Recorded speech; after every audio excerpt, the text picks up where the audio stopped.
Bonjour, c'est Drawer et aujourd'hui nous allons parler d'un thriller horrifique super connu avec une icône du cinéma d'horreur. Si je vous dis Hannibal le cannibale, Hannibal Lecter. Et oui, aujourd'hui nous allons parler du Silence des agneaux réalisé par Jonathan Demme, je sais pas comment on dit. Donc film de 1991 qui me casse pas mal les couilles avec son titre parce que j'ai tout le temps tendance à dire le Seigneur des agneaux ou le Silence des agneaux, des anneaux, je me trompe tout le temps et ça me casse les couilles. En plus le tueur du film qui s'appelle Buffalo Bill a un chien qui s'appelle Precious, le précieux, donc casse les couilles.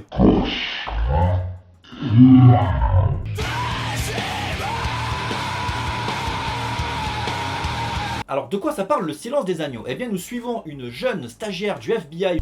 Oui, je suis étudiante. Jouée par Jodie Foster, qui va se voir confier une mission de la plus haute importance. Donc, au début du film, elle va être envoyée par le grand patron du FBI pour questionner un serial killer cannibale, joué par évidemment Anthony Hopkins, qui joue Hannibal le cannibale, et qui est enfermé dans un hôpital psychiatrique qui ressemble étrangement à une prison. Les murs sont dégueulasses en pierre, on dirait une prison moyenâgeuse, what the fuck. Et bref, elle va devoir le questionner sur voilà, son profil psychologique et tout. Mais ça va avancer dans l'enquête assez rapidement parce que Anthony Hopkins, Hannibal, va dire à Jodie Foster qu'il connaît plus ou moins l'identité de notre tueur qui sévit dans le pays, qui s'appelle Buffalo Bill et qui tue des jeunes filles, il les kidnappe, il les tue, il les dépaisse et il les jette dans la rivière.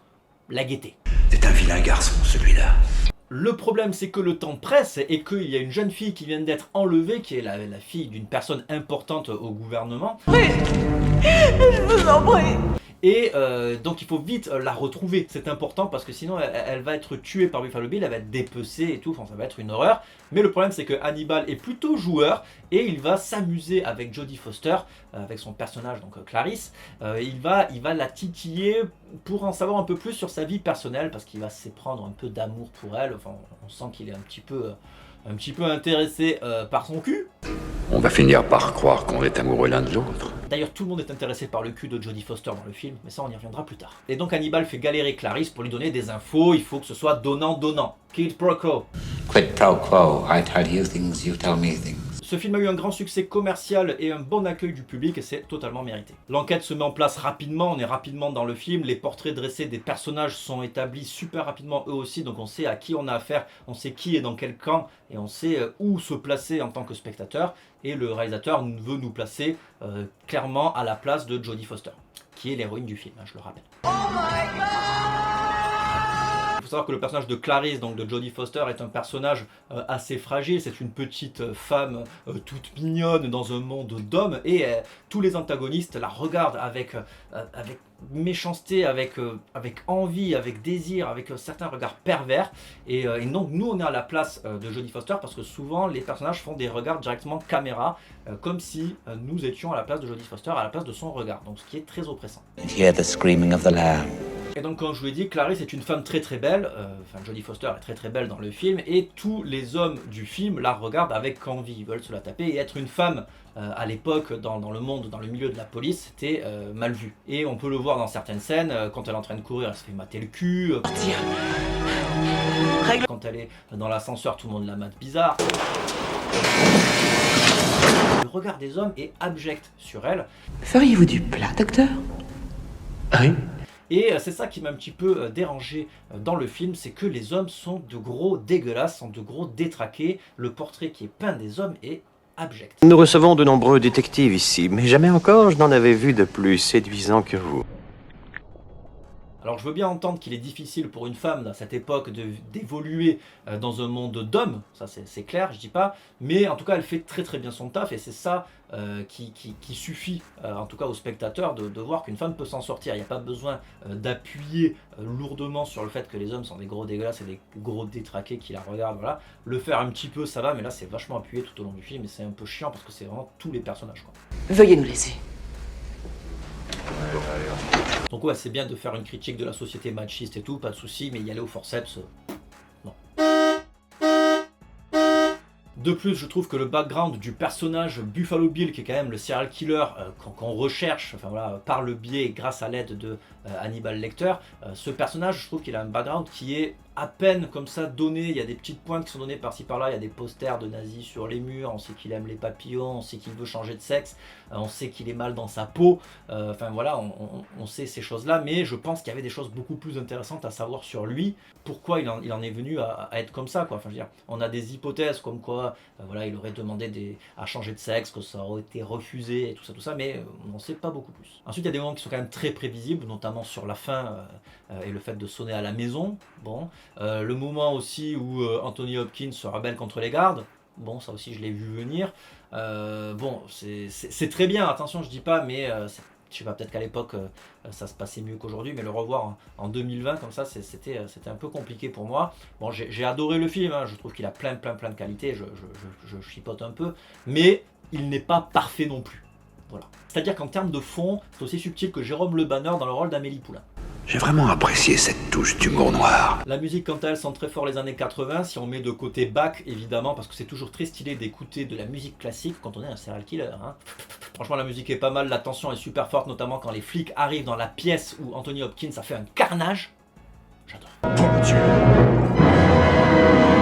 La musique de Q Lazarus, Goodbye Horses, est aussi vraiment super cool quand on a Buffalo Bill qui fait sa petite danse et qui cache son sexe comme ça là. Culte. Qui a été d'ailleurs parodié dans plein de films. Le jeu d'acteur est vraiment pas mal non plus. Disons que Anthony Hopkins joue vraiment bien le rôle du docteur Hannibal Lecter et que Jodie Foster s'en tire avec les honneurs. Elle s'en sort vraiment très bien dans ce rôle, et d'autant qu'elle a hardcore harassé le réalisateur pour avoir ce rôle qui était à la base prévu pour Michelle Pfeiffer, je crois. Après, Jodie Foster, moi je la trouve bien plus convaincante dans Taxi Driver ou dans Panic Room. Regardez ces films. Bon, là vous allez être content parce que j'ai une chier de fun fact. C'est parti, fun fact. Il faut savoir que ce film est une adaptation du livre de Thomas Harris qui s'appelle Dragon Rouge. Il a fait aussi d'autres bouquins qui ont eux aussi été adaptés au cinéma. Je vous les mets là. D'ailleurs, Le Silence des Agneaux n'est pas le premier film qui parle de Hannibal Lecter. Il y a eu Manhunter, qui a été appelé Sixième Sens en français, qui est un film aussi traitant donc de notre petit psychiatre cannibale, et réalisé par Michael Mann. Excusez du peu. Le film a eu le Big Five, les 5 Oscars les plus importants, à savoir le meilleur acteur, le meilleure actrice, le meilleur réalisateur, le meilleur film et le meilleur scénario adapté. Chapeau.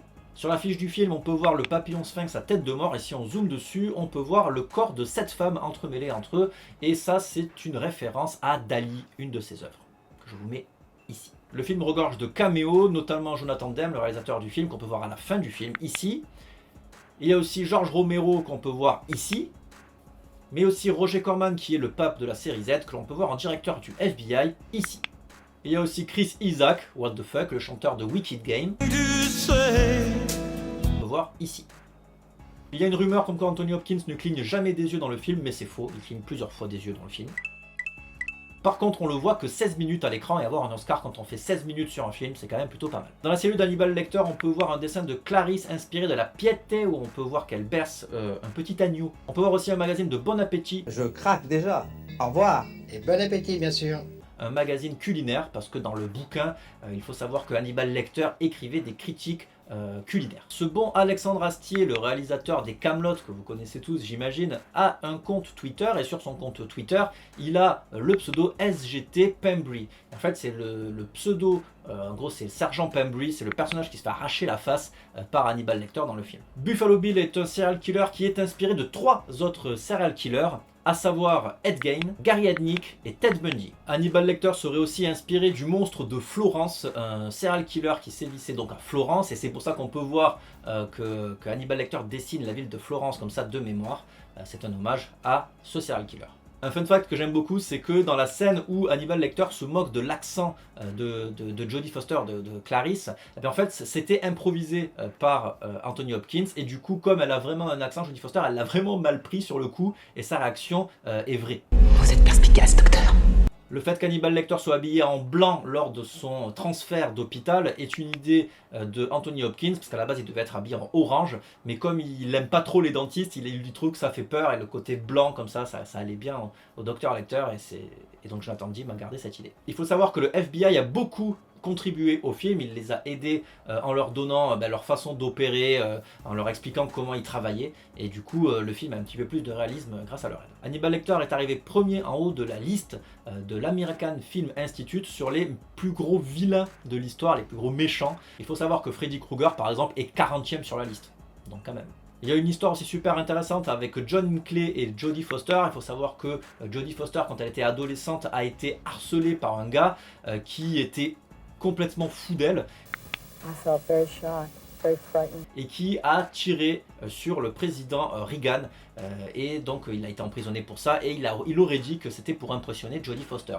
What the fuck. Fort heureusement, il n'a pas réussi à tuer Ronald Reagan, mais il aura passé quand même 30 piges dans un hôpital psychiatrique et il en est sorti en 2016. Voilà, cette critique est terminée, j'espère qu'elle vous aura plu. N'hésitez pas à laisser dans les commentaires ce qui vous a plu ou ce qui vous a déplu dans le film Le Silence des Agneaux. Si vous ne l'avez pas vu, bien évidemment, courez le voir. Et puis je vous fais le bisou.